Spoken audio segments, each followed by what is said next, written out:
एस्तर पुस्तक 2 अध्याय उसकी 19 से 23 आयत में लिखा है, जब कुंवारियां दूसरी बार इकट्ठी की गई तब मोर्दके राजभवन के फाटक में बैठा था।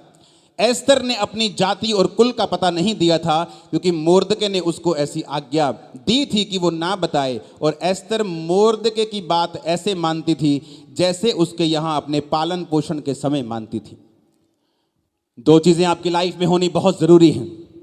पहली, आपकी लाइफ में परमेश्वर की सेवकाई होनी ज़रूरी है।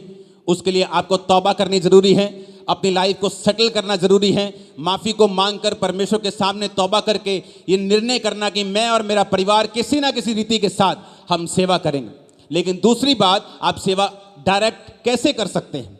आप यीशु मसीह के बारे में बताएंगे किसी को, उसके बाद क्या, आगे क्या? मान लो मैं जा रहा हूँ, मैं इसको बता रहा हूँ, भाई यीशु मसीह ने तेरे लिए जान दी, तेरे लिए मारा गया, उसके बाद क्या करूँगा इसको मैं?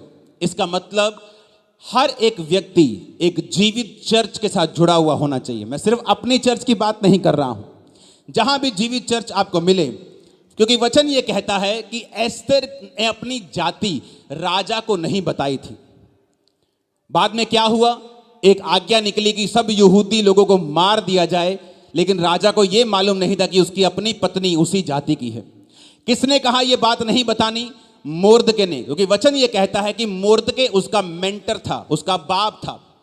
और मोर्दके की बात वो ऐसे मानती थी तब भी जब वो बड़ी हो गई, जिस तरह वो पालन पोषण के समय मानती थी।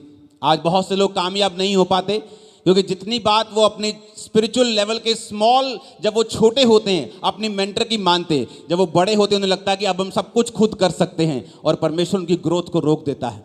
और वचन कहता है कि एस्तर उसकी बात ऐसे मानती थी जैसे पालन पोषण के समय छोटे होते से ही वो अपने मेंटर के समान, अपने बाप के समान उसकी हर एक बात को मानती थी।